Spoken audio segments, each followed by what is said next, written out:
is bullish in a bearish market, but how exactly do you trade that? Now, hype is overextended for sure, potentially giving us a topping pattern. I say potentially because this is a higher high. That's typically not what you see when the price action is ready to move from an uptrend to a downtrend. So what are we looking? Are we looking short? Are we looking long? No, we've got a bullish asset. The water is flowing in this direction, and therefore we want to trade it in this direction. We don't want to short at this point. We're above the 200 MA on the 12-hour chart, and obviously if we switch to the daily chart, we are above that as well. And so the 12 hour is essentially above this diagonal support. The daily is below it, which gives us lovely confluence for a potential entrance here, but we do have to wait for it to come back. Now, you could say, okay, look, we've got this level here at $60. This is clean, nice test on the flip side of this. Are we going to see a retest of 60 and then a move up from here? Okay, yes, we could see that. That's fine. That would make sense for the textbook. But look at what's happening. We got rejected from here. We came all the way back down almost to this lower level at 50,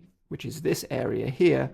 And it's a bit of a tall order to suggest that the bulls are going to show up here, especially considering that some may look at this as a topping pattern, even though we've got the higher high. So where's the most manageable play to start with? So for most people, you want to be waiting for this whole area here. This is what you want to be waiting for. You want the 200 MA on the 12 hour, the 200 MA on the daily, offering you support with diagonal support, of course, previously respecting the price action once, twice, 3 times. And it's only because the asset has been quite bullish, which we haven't come down there yet. And you'll notice, of course, we're probably going to have some nice confluence at this level we were just talking about, 50, if the price action can arrive there by the end of July. So we might see something like this. We finally arrive there. There's your entrance. We've got nice confluence with the horizontal level at 50, plus diagonal support with the 200 MA on the daily, 200 MA on the 12 hour, offering lovely confluence, good obvious places to put your stop loss and so forth, if that's your thing. And then a move up from here, either for higher prices or for just some ranging price action. That's the most manageable. And of course, if it breaks down from here, you're going to have some bulls and bears fighting it out, which will most likely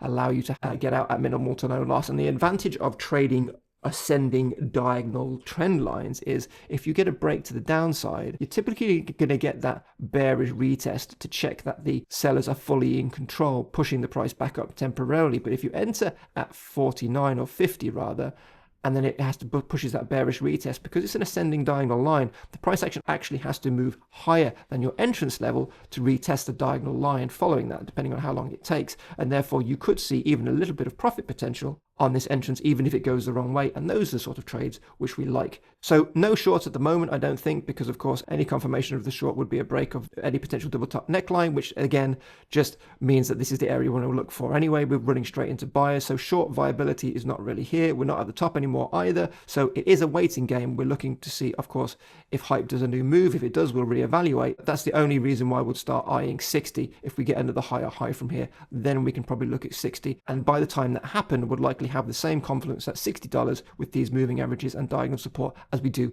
with 50. But until we see that, of course, 50 is currently the best level. Ideally want to come in at this little pocket here with the moving averages and so forth. So we've got a lot of liquidity coming in, a lot of buyers looking to scoop it up. And then of course, you've got a short-term trade either to 60. If you think higher prices are ahead, you can then take profits at 74. Or if you think it's going higher, then you can just stick with it. But really, I would recommend waiting for this entrance here at 50. You've got then 60 to take profits, or 75 if you're bullish, but nothing more than that right now, not with the market the way it is. And of course, if the price action does head lower from here, you're just waiting for that bearish retest to get out before lower prices. But currently, hype is bullish. We've just got to get the right positioning, because hype may be bullish, but the rest of the market is. But that's Hyperliquid.